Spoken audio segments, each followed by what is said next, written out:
창세기 26장 1절부터 6절까지 말씀.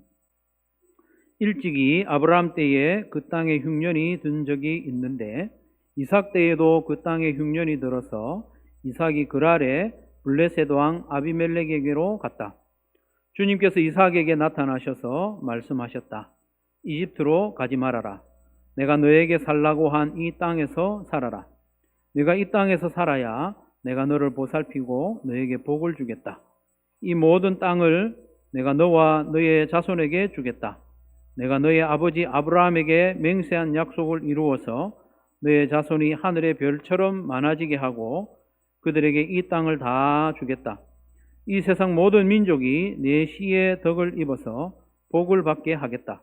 이것은 아브라함이 나의 말에 순종하고 나의 명령과 나의 계명과 나의 율례와 나의 법도를 잘 지켰기 때문이다. 그래서 이삭은 그랄에 그대로 머물러 있었다. 아멘. 성도 여러분, 오늘 말씀은 평소보다 조금 어렵다고 볼 수 있습니다. 내용상 그렇게 어렵다기보다는 구약 성경과 신약 성경 이곳저곳을 인용하는 부분이 있고 연결하는 부분들이 많기 때문에 평소보다 조금 정신을 바짝 차리면 좋겠다 싶습니다. 어깨를 한번 펴시고 이렇게 심호흡도 한번 하시면 맑은 정신이 될 겁니다. 지난 주일에 우리는 하나님께서 아브라함과 언약을 어떻게 맺으셨는지 그림을 통해서 살펴봤는데 그림을 다시 한번 보겠습니다. 하나님께서 아브라함에게 복을 주시고 후손을 하늘의 별과 같이 많게 해주시겠다고 약속을 하시면서 희생 제물을 준비해서 나와 언약을 맺자. 그래서 언약을 맺습니다. 그래서 아브라함이 짐승들을 두 쪽을 내가지고 절반씩 이렇게 버려놨습니다. 언약을 맺을 때는 언약 당사자가 쪼개진 짐승 사이로 지나간다고 그랬죠. 쪼개진 짐승 사이로 지나가는 이유가 뭐냐 하면 언약을 안 지키면, 어기면 쪼개진 짐승처럼 될 거다. 그럼 무시무시한 약속이죠. 그런데 쪼개진 짐승 사이로 하나님만 지나갔다고 그랬습니다. 왜 그러냐 하면 하나님께서 일방적으로라도 이 약속을 꼭 지키겠다는 거예요. 하나님은 쪼개지는 분이 아니잖아요. 하나님께서 그럼에도 불구하고 아브라함은 지나가지 않고 하나님만 지나가신 이유는 이 언약을 반드시 하나님 편에서 반드시 지킬 거다. 그 약속으로 이렇게 하셨습니다. 이 약속은 아브라함이 아무리 연약해도 아브라함이 아무리 넘어지고 반복해서 실패해도 하나님께서 일방적으로라도 이 약속을 끝까지 지키겠다는 분명한 선언입니다. 실제로 하나님은 그렇게 하셨어요. 창세기 3장 15절부터 하나님의 복의 약속이 시작되는데 아시는 대로 하나님께 반역한 인생들을 위해서 사탄과 원수가 되게 해주시겠다는 거예요. 하나님께 반역함으로 사탄의 쫄개가 되었는데 하나님께서 은혜를 베푸시고 그래서 사탄과 원수가 되게 해주시겠다.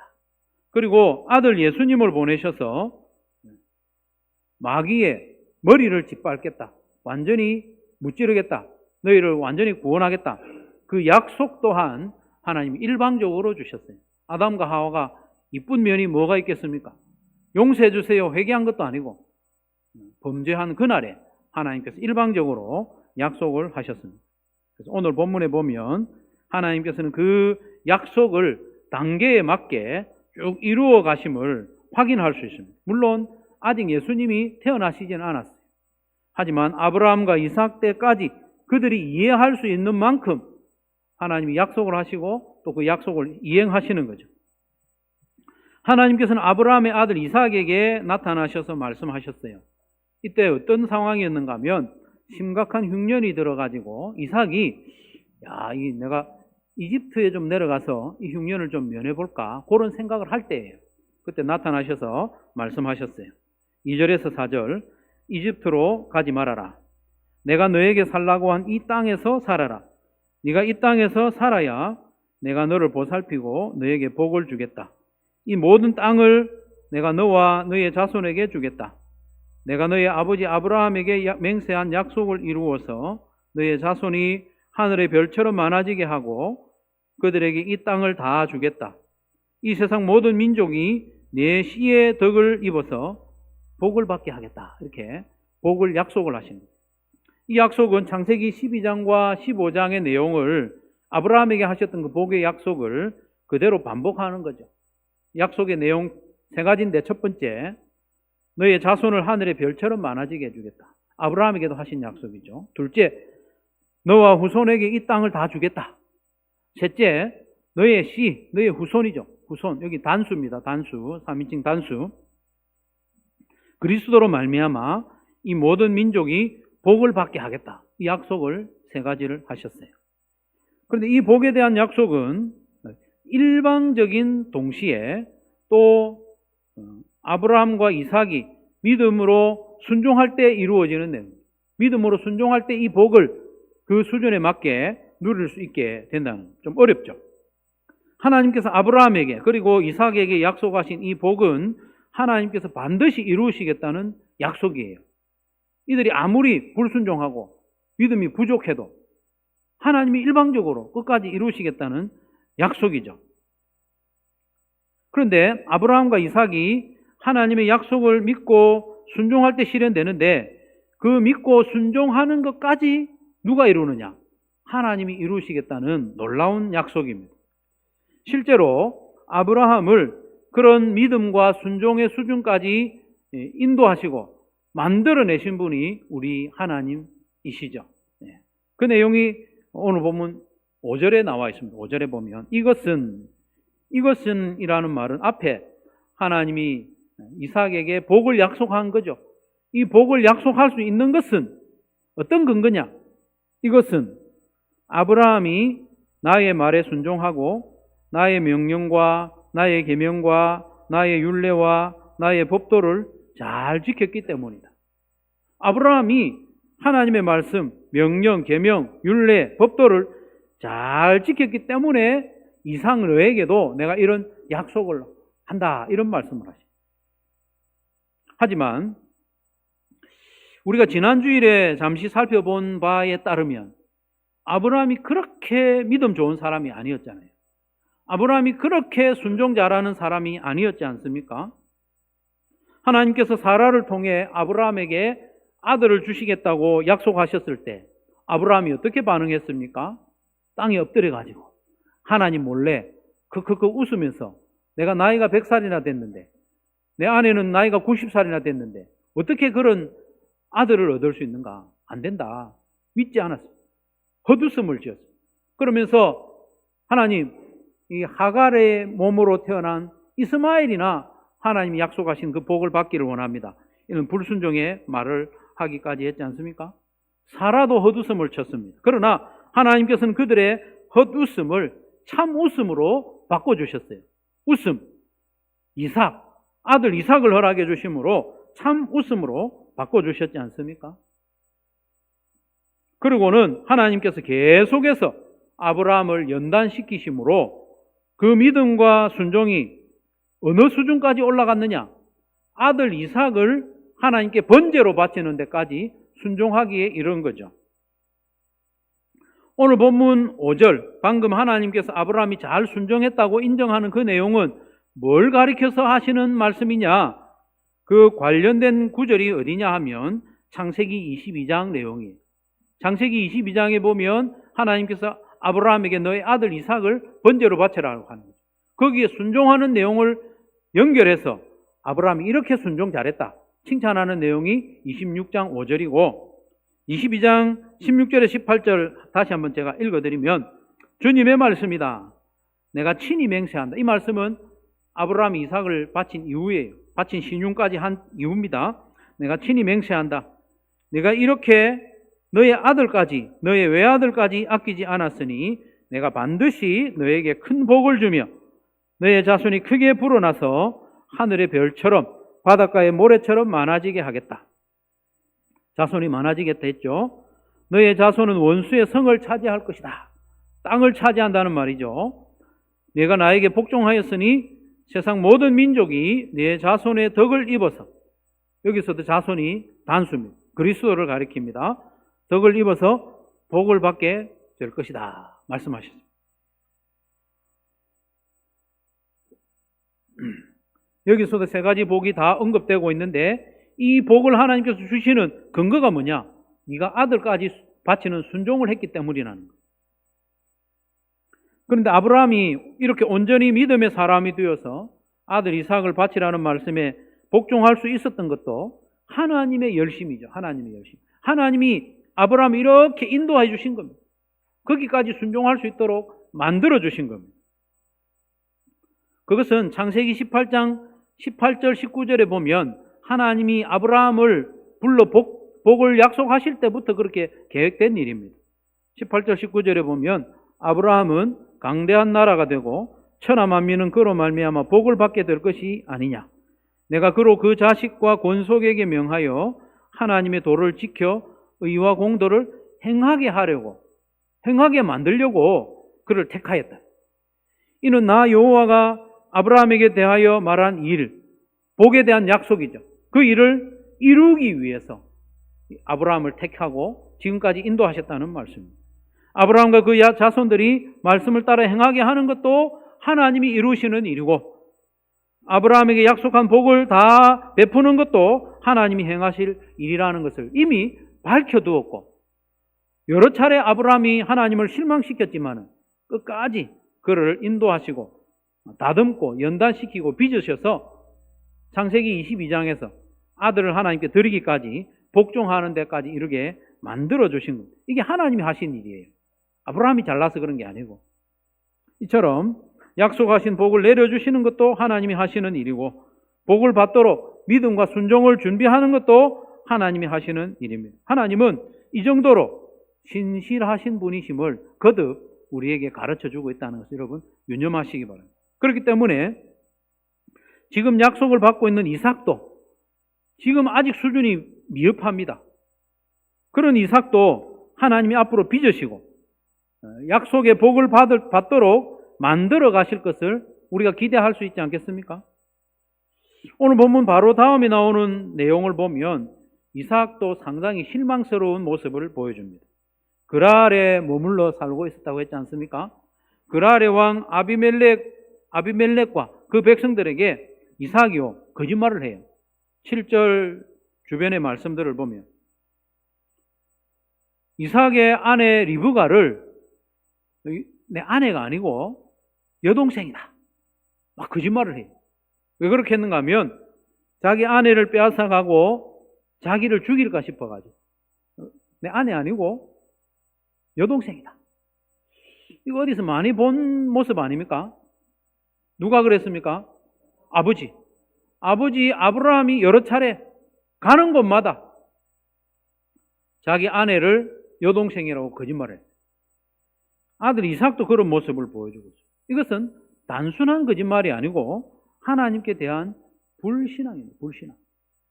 이런 수준의 이삭을 하나님이 계속 연단시키는 거예요. 연단시켜가지고 22절 말씀 이렇게 쭉 넘어가면 이삭이 점점 믿음이 견고해집니다. 믿음이 견고해지고 그리고 또 아버지 아브라함이 자기를 번제로 바칠 때 거주했던 브엘세바에까지 이삭이 돌아가게 되는 거예요. 돌아가니까 그러자 하나님께서는 이삭에게 다시 나타나셔서 복을 약속하십니다. 이삭은 브엘세바에서 하나님의 이름을 제대로 부르면서 예배하는데 수준이 좀 높아지는 거예요. 25절에 보면 이삭이 그곳에 제단을 쌓고, 여기 브엘세바입니다. 제단을 쌓고 주님의 이름을 부르며 예배하였다. 그는 거기에 장막을 치고 그의 종들은 거기에서도 우물을 팠다. 날이 갈수록 이삭의 믿음이 높아지는 거예요. 특별히 25절 그 이하의 말씀에 보면 그랄 왕 브엘세바가 이삭을 굳이 찾아와요. 찾아와서 평화의 조약을 맺자고 하는 거예요. 부탁을 하는 한 나라의 왕이 그냥 한 족장에 불과한 이삭을 찾아와가지고 내가 당신을 보니까 하나님이 당신과 함께해서 복 주시는 것을 내가 눈으로 확실히 봤다. 그러니까 당신이 우리를 해하지 마라. 우리 화평의 조약을 맺자. 그렇게 하고요. 조약을 맺는데도요. 이삭이 음식을 다 준비해가지고 아비멜렉과 그의 신하에게 음식을 먹여요. 이건 조약에서 높은 자리에 있다는 의미거든요. 음식을 베푸는 사람이 높은 자리인 거예요. 그 정도로 이삭을 하나님께서 준비하시고 세워가시는 것을 보게 되는 거예요. 이방의 왕이 볼 때도 하나님이 함께 하신다는 것을 확실히 보여주시고, 이방인의 입을 통해서도 하나님이 복 주신다는 것을 듣게 하시는 그 일을 하심으로 이삭의 믿음을 견고하게 해 나가고 있는 것을 보게 됩니다. 그런데 여러분, 하나님께서 아브라함과 이삭의 믿음을 연단시키시고 그 믿음과 순종에 걸맞는 복을 주시는 이 이야기는 어디에 기록되어 있어요? 성경 어디에 기록되어 있어요? 우리가 읽었는데 방금 창세기에 기록되어 있잖아요. 이 창세기, 아브라함과 이삭이 단련받고 복을 받는, 하나님으로부터 복을 받는 이 창세기의 말씀을 누가 기록했죠? 누가 기록했습니까? 모세가 기록했습니다. 모세는 출애굽 때의 인물이잖아요. 이 아브라함과 이삭으로부터 수백 년 뒤의 사람입니다. 모세가 기록했을 때 이 아브라함과 이삭에 대한 이야기를 처음 듣는 청중은 누굽니까? 처음 듣는 청중은 누굽니까? 이스라엘 백성들이잖아요. 광야에 있는 이스라엘 백성들.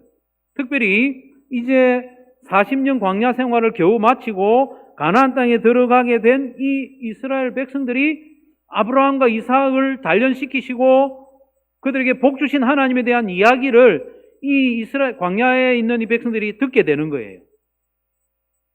상황을 좀 우리가 좀 생각해 볼 필요가 있습니다. 이 이야기를 듣는 백성들의 마음이 어땠을까요? 백성들의 마음. 이 백성들의 입장이 어떻느냐 하면 계속해서 하나님께 불순종했어요, 이들이. 불순종한 대가로 벌로 광야에서 40년 동안 고생했잖아요. 광야 생활을 마치고 이제 가나안 땅으로 들어가게 됐습니다. 그런데 이들의 수준이 40년 동안 딱 높아져서 가나안 땅에 들어갈 만한 수준이 되어서 들어가는 게 아니에요. 40년 동안 고생했지만 수준이 그대로예요. 수준을 갖추어서 가나안 땅에 들어가지 못할 것이기 때문에 하나님의 은혜로 그냥 넣어주는 거예요. 그런 형편에 있다는 거예요, 이 백성들이. 아브라함과 이삭의 이야기를 듣는 이 백성들이 그런 형편에 있다는 거예요. 그러니까 소망이 좀 생기는 거죠. 야, 우리가 지금까지 참 믿음이 보잘것없고 하나님께 불순종해가지고 40년 광야 생활 고생했는데 그래도 하나님 우리한테 끝까지 우리도 연단시켜 주시겠구나. 하나님이 약속하신 가나안 땅을 우리에게 주시겠구나. 안식을 주시겠구나. 그런 소망을 가지고 들어가게 됐다는 거예요. 하지만 엄밀하게 따지면 아브라함과 이삭과 이스라엘의 모든 백성들은 하나님을 만족시킬 만한 믿음의 수준에 이르지는 못했어요, 사실은. 수준이 이르지 못했어요. 다만 하나님께서 그렇게 봐주신 거예요. 봐주신 거. 믿음이 있다 쳐주신 거예요. 하나님을 온전히 만족시키는 예수님을 담보로 앞으로 예수님이 이 땅에 오셔서 하나님을 만족시키는 그 예수님을 담보로 그들에게 복을 주고 있다는 거예요. 좀 어렵게 들릴 수 있습니다. 그것은 아브라함도 마찬가지고 이삭도 마찬가지고 이스라엘 백성도 또 우리도 마찬가지예요. 하나님은 택한 백성들에게 복을 약속하실 때에 항상 믿음과 순종을 전제로 합니다. 너희들이 이렇게 하면 내가 복을 줄게. 그런 거예요. 그런데 하나님은 가만히 보면 그렇게 안 했는데도 복을 주셔요. 왜 어떻게 그렇게 할 수 있느냐? 예수님을 담보로 하고 있기 때문에. 어렵죠. 그래서 신명기 30장, 여기가 창세기의 말씀을 같이 들었던 그 시대입니다. 그 시대. 신명기 30장 9절에서 14절 좀 길지만 한번 들어보십시오. 이 백성들에게 어떤 말씀을 하시는지. 모세가 백성들에게 하는 하나님의 말씀을 전하는 거죠. 내가 내 하나님 여호와의 말씀을 청종하여 이 율법책에 기록된 그의 명령과 규례를 지키고 내 마음을 다하며 뜻을 다하여 여호와 내 하나님께 돌아오면, 조건이죠. 하나님께 돌아오면, 말씀을 잘 지키면 내 하나님 여호와께서 내 손으로 하는 모든 일과 내 몸의 소생과 내 가축의 새끼와 내 토지 소산을 많게 하시고 내게 복을 주시되 곧 여호와께서 내 조상들을 기뻐하신 것과 같이 너를 다시 기뻐하사 내게 복을 주시리라. 내가 오늘 내게 명령한 이 명령은 내게 어려운 것도 아니요 먼 것도 아니다. 모세가 여러 가지 십계명을 비롯한 여러 가지 율법을 주면서 이렇게 이야기하는 거예요. 내가 오늘 내게 명령한 이 명령은 내게 어려운 것도 아니요 먼 것도 아니라. 하늘에 있는 것이 아니니 내가 이르기를 누가 우리를 위하여 하늘에 올라가 그의 명령을 우리에게로 가지고 와서 우리에게 들려 행하게 하랴 할 것이 아니요 이것이 바다 밖에 있는 것이 아니니 내가 이르기를 누가 우리를 위하여 바다를 건너가서 그의 명령을 우리에게로 가지고 와서 우리에게 들려 행하게 하랴 할 것도 아니라. 오직, 중요하죠. 오직 그 말씀이 내게 매우 가까워서 어디 있다고요? 너의 입에 있으며 내 마음에 있은즉 내가 이를 행할 수 있느니라. 이거 어려운 거 아니다. 행할 수 있다. 이렇게 말씀하죠. 우리가 신명기 말씀의 한 부분을 읽었는데, 여러분, 이 하나님의 말씀, 이 율법들을 순종하기 쉬워 보입니까? 여러분 어때요? 순종하기 쉬워 보입니까? 우리가 경험적으로 볼 때 순종하기 어렵습니다. 생각만 해도 어렵습니다. 그런데 왜 하나님은 이게 쉽다고 이야기합니까? 하나님이 지금 우기고 있는 거잖아요. 우리가 볼 때는 어려운데 너희들 입에 있고 너희들 마음에 있으니까 이거 행하기 쉽다 말씀하시는 거예요. 왜 이렇게 말씀하시느냐? 하나님께서는요, 예수님을 통해서 이루실 것을 내다보고 계시기 때문에 이런 말씀하시는 거예요. 우리가 다 행하라고 하시는 말씀이 아니에요. 신명기 30장 9절 이하의 말씀을 인용하고 또 그 완성을 기록한 로마서 10장 4절에서 10절 말씀을 보면요, 사도 바울이 신명기 30장 이 말씀을 그대로 인용을 하고 있어요. 인용을 하면서 예수님이 다 이루었다, 그 말씀을 하는데, 여러분 좀 집중해서 눈을 뜨고 한번 잘 보십시오. 요건 신약입니다. 로마서 10장. 그리스도는 모든 믿는 자에게 의를 이루기 위하여 율법의 마침이 되시니라. 마침은 완성했다, 다 행했다, 다 이루었다는 말. 모세가 기록하되 율법으로 말미암는 의를 행하는 사람은 그 의로 살리라 하였거니와. 그 의는 율법을 행하는 의입니다. 그 의로 살리라 하였거니와 믿음으로 말미암는 의는 이같이 말하되 내 마음에 누가 하늘에 올라가겠느냐 하지 말라 하니, 올라가겠느냐 하면 그리스도를 모셔 내리려는 것이요, 끄집어 내린다는 것. 혹은 누가 무저갱에 내려가겠느냐, 무저갱이라고 했는데 신명기에서는 바다 끝이라 했어요. 무저갱에 내려가겠느냐 하지 말라 하니, 내려가겠느냐 하면 그리스도를 죽은 자 가운데서 모셔 올리는, 끄집어 올린, 억지로. 그러면 무엇을 말하느냐? 말씀이 내게 가까워 내 입에 있으며 내 마음에 있다 하였으니, 아까 신명기에서도 나온 말씀이죠. 곧 우리가 전파하는 믿음의 말씀이라. 우리가 전파하는 믿음의 말씀이라. 네가 만일 내 입으로 예수를 주로 시인하며 또 하나님께서 그를 죽은 자 가운데서 살리신 것을 내 마음에 믿으면 구원을 받으리라. 사람이 마음으로 믿어 의에 이르고 입으로 시인하여 구원에 이르느니라. 아멘. 조금 어렵지만 뭔가 좀 감이 잡히죠? 이 말씀에 의하면 모세를 통하여 주신 하나님의 말씀은 행함으로 구원을 받으라고 주신 말씀이 아닙니다. 행하기 쉬운 말씀이 결코 아니에요. 하나님의 아들 예수님이 이 땅에 오셔서 다 완성하리라고 주신 말씀이에요. 그래서 예수님이 이 땅에 오셔서 그 율법을 다 순종하여 이루시고, 그렇게 온전히 이루신 분이, 율법상으로도 전혀 죄가 없는 분이 십자가에서 대속의 죽음을 죽으셔서 믿음으로 말미암는 구원의 길을 열게 하시는 그 계획과 약속으로 주신 말씀이 바로 신명기 30장의 말씀이라는 겁니다. 옛 언약, 모세를 통하여 주신 언약의 율법으로는 하나님을 만족시킬 수 없으니 그러니 새 언약을 주시는 거예요. 새 언약. 예레미야를 통하여 새 언약을 주시는데 예레미야 때까지만 봐도요, 이스라엘이 이 옛 언약을 순종함으로 하나님을 만족시킬 수 없다는 것이 분명히 드러났어요. 역사적으로. 그래서 하나님이 새 언약을 주십니다. 예레미야 31장 31절에서 33절 말씀. 여호와의 말씀이니라. 보라, 날이 이르리니 내가 이스라엘 집과 유다 집에 새 언약을 맺으리라. 이 언약은 내가 그들의 조상들의 손을 잡고 애굽 땅에서 인도하여 내던 날에 맺은 것과 같지 아니하다. 모세를 통하여 주신 그 율법들, 그것들과 같지 않다. 내가 그들의 남편이 되었어도 그들이 내 언약을 깨뜨렸습니다. 불순종하고 다 깨뜨렸죠. 여호와의 말씀이니라. 그러나 그날 후에 내가 이스라엘 집과 맺을 언약은 이러하니 곧 내가 나의 법을 그들의 속에 두며 그들의 마음에 기록하여 나는 그들의 하나님이 되고 그들은 내 백성이 될 것이라.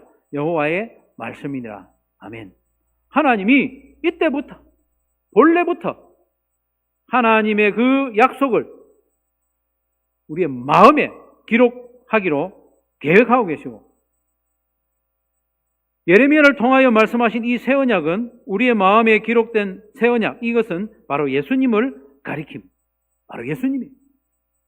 로마서 10장 8절과 9절에 이르는 대로 그 믿음의 말씀, 행함의 율법이 아니고 믿음의 말씀, 복음, 옛 언약을 다 지켜 행하신 예수님이 십자가에서 대속의 죽음을 죽으심으로 그 예수님을 믿음으로 죄 사함을 얻는, 믿음으로 의롭다 하심을 받고 믿음으로 하나님의 자녀가 되는 그 복음을 바로 믿음의 말씀이라고 합니다.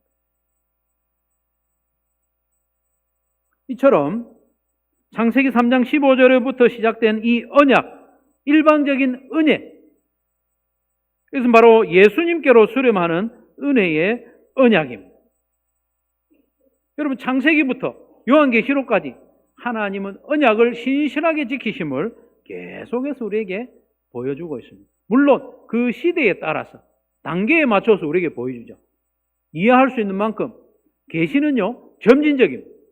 언약도 점진적으로 이루어지는, 하나님은 이렇게 신실하고도 완전하게 언약을 이루신 분이심을 여러분 믿으시기를 바랍니다.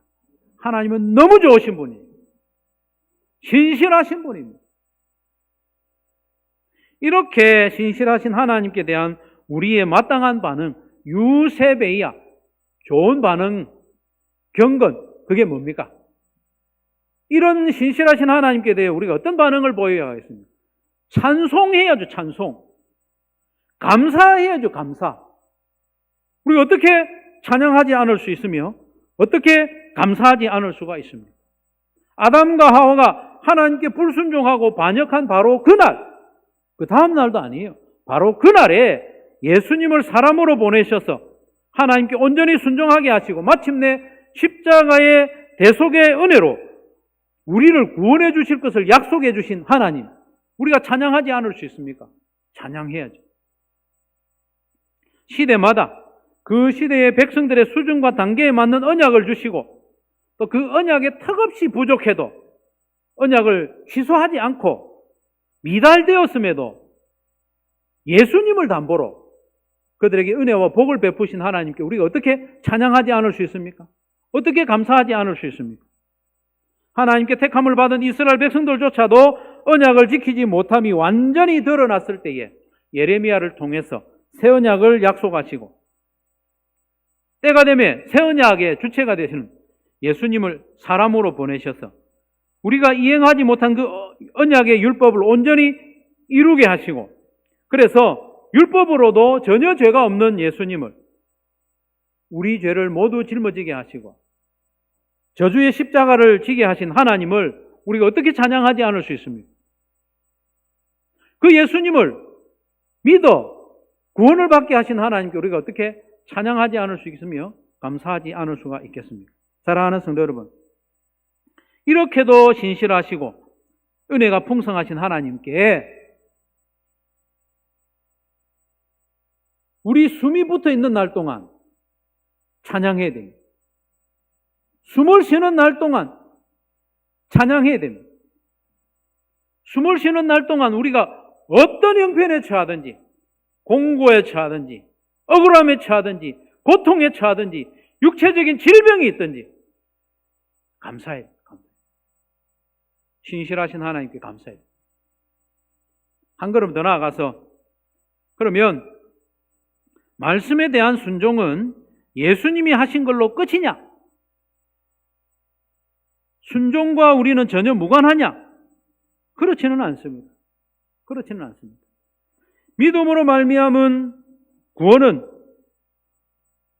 마귀의 자식을 하나님의 자녀로 호적만 바꾸는 데서 끝나지 않습니다. 여러분 잘 들어야 됩니다. 훈훈하니까 잠이 옵니다. 아주 지금 중요한 이야기 하니까. 믿음으로 말미암는 구원은 마귀의 자식을 하나님의 자녀로 호적만 바꾸는 것으로 끝나지 않습니다. 구원은 저 지옥에 있는 형편없는 백성을 끄집어 올려가지고 천국으로 이동시키는 이동의 의미가 아닙니다. 그것도 있죠. 이동이 아닙니다, 여러분.